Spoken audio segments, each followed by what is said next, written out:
Good morning children. Standard 4 Subject Hindi Chapter 9 Karnataka एक झलक। भारत का कर्नाटक राज्य पहले मैसूर के नाम से जाना जाता था। जब हमारा देश स्वतंत्र हुआ तो राज्यों के गठन का कार्य शुरू हुआ। कर्नाटक राज्य का गठन 1 नवंबर 1973 को हुआ। प्राकृतिक सौंदर्य से भरपूर यह राज्य 6 अलग अलग राज्य की सीमाओं को स्पर्श करता है। ये राज्य हैं गोवा, महाराष्ट्र, तेलंगाना, आंध्र प्रदेश, तमिलनाडु और केरल। कर्नाटक में कई सघन वन हैं। इनमें चंदन के वृक्ष हैं। सत्यमंगलम, गुडियाल एवं सिलेबिकल में चंदन के वृक्ष अधिक हैं। इसका उपयोग सजावट के सामान बनाने के अलावा औषधियों के रूप में भी किया जाता है। यह कर्नाटक का राजकीय वृक्ष भी है। इसकी तस्करी पर प्रतिबंध है। इसी तरह रोलर बर्ड यहाँ का राजकीय पक्षी एवं एशियाई हाथी राजकीय पशु है। यहाँ के लोग कन्नड़ भाषा बोलते हैं। कर्नाटक राज्य में कई पर्यटन स्थल भी हैं। गरसोपा जलप्रपात हर किसी को अपनी ओर आकर्षित करता है। पश्चिमी घाट, चित्रदुर्ग एवं बादामी की पहाड़ियाँ तो देखते ही बनती है। तुंगभद्र नदी का जल यहाँ की मिट्टी को उर्वर बनाता है। तो आइए बच्चों, हम लोग इस परिच्छेद को फिर से हम लोग समझेंगे। भारत का कर्नाटक राज्य पहले मैसूर के नाम से जाना जाता था। पहले कर्नाटक राज्य को मैसूर के नाम से जानते थे। जब हमारा देश स्वतंत्र हुआ तो राज्यों के गठन का कार्य शुरू हुआ, यानी राज्यों का बनना शुरू हुआ। कर्नाटक राज्य का गठन 1 नवंबर 1973 को हुआ। ये कर्नाटक राज्य का गठन 1 नवंबर 1973 को हुआ। कर्नाटक राज्य 6 अलग अलग राज्यों की सीमाओं को स्पर्श करता है, यानी छूता है, अलग अलग राज्य को छूता है। ये राज्य हैं गोवा, महाराष्ट्र, तेलंगाना, आंध्र प्रदेश, तमिलनाडु और केरल। कर्नाटक में कई सघन वन है। सघन यानी घने वन है। इनमें चंदन के वृक्ष हैं और सबसे अधिक चंदन के वृक्ष हैं।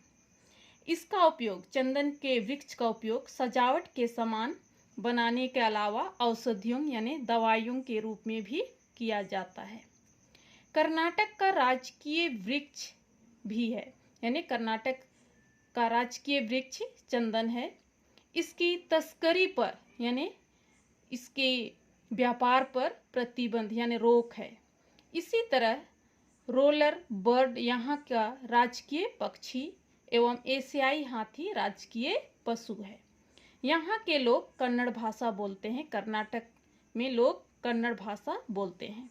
कर्नाटक राज्य में कई पर्यटन स्थल है, यानी घूमने के दर्शनीय स्थान है।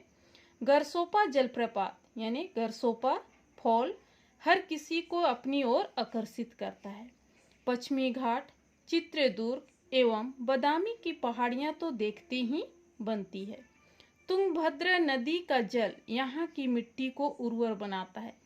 यहाँ तुंगभद्र नदी जो अपने साथ उपजाऊ मिट्टी को लेकर आती है, जिससे कि यहाँ की मिट्टी उर्वर है, यानी बहुत उपजाऊ है।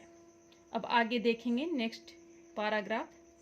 जैनों के पवित्र श्रवण बेल गोला में गोमतेश्वर की मूर्ति है।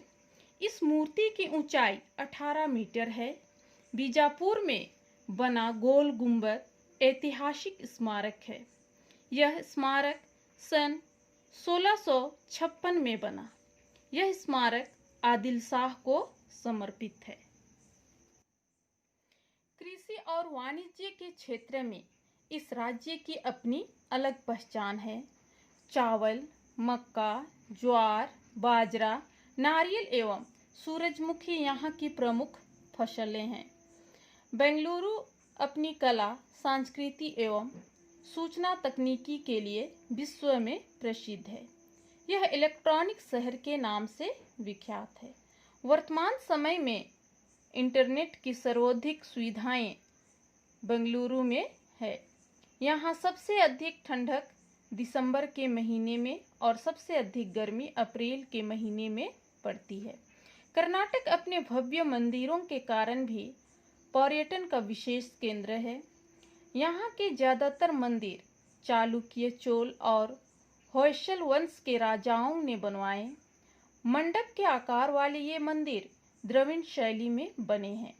इस्कॉन मंदिर, हम्पी में बना विरूपाक्ष मंदिर, वेलूर में बना चन्ना केशव मंदिर विशेष प्रसिद्ध हैं। बन्नरघट्टा राष्ट्रीय उद्यान में वन्य जीव रहते हैं। कर्नाटक में इंदिरा गांधी मानव संग्रहालय भी है। यह भारत का राष्ट्रीय संग्रहालय है। इसके अलावा भी यहाँ कई संग्रहालय, मंदिर एवं उद्यान हैं। तो हम यहाँ देखेंगे कि कर्नाटक राज्य कृषि और वाणिज्य के क्षेत्र में इस राज्य की अपनी एक अलग पहचान है। कर्नाटक राज्य में सबसे अधिक चावल, मक्का, ज्वार और बाजरा, नारियल एवं सूरजमुखी यहाँ सबसे अधिक फसलें उपजाई जाती है। यह इलेक्ट्रॉनिक शहर के नाम से भी प्रसिद्ध है और कर्नाटक राज्य में सबसे अधिक ठंडक दिसंबर के महीने में और सबसे अधिक गर्मी अप्रैल के महीने में पड़ती है। कर्नाटक राज्य अपने भव्य मंदिरों के कारण भी कर्नाटक का एक विशेष केंद्र है, यानी पर्यटन के लिए। यहाँ के ज़्यादातर मंदिर चालुक्य, चोल और होयसल वंश के राजाओं ने बनवाए। मंडप के आकार वाले ये मंदिर द्रविड़ शैली में बने हैं। तो इस प्रकार से हम देखते हैं कर्नाटक राज्य में बन्नरघट्टा राष्ट्रीय उद्यान एवं वन्य जीव रहते हैं। उस बन्नरघट्टा राष्ट्रीय उद्यान में वन्य यानी जंगली जानवर वहाँ रहते हैं। कर्नाटक में इंदिरा गांधी मानव संग्रहालय भी है। यह भारत का राष्ट्रीय संग्रहालय कहलाता है। इसके अलावा भी यहाँ कई संग्रहालय, मंदिर एवं उद्यान हैं। तो अब हम लोग देखेंगे इस पाठ के कठिन शब्दों के अर्थ। शब्दार्थ: सौंदर्य, सुंदरता, औषधियों, दवा, प्रतिबंध, रोग, उर्वर, उपजाऊ, वाणिज्य, व्यापार, प्रसिद्ध, मशहूर, भव्य, बड़े और सुंदर, वन्य, वनों में रहने वाले, संग्रहालय, वह स्थान जहाँ राष्ट्रीय महत्व की वस्तुएं रखी जाती हैं। तो बच्चों, मैं आशा करती हूँ कि आप लोग इस पाठ को अच्छी तरह से समझ गए होंगे।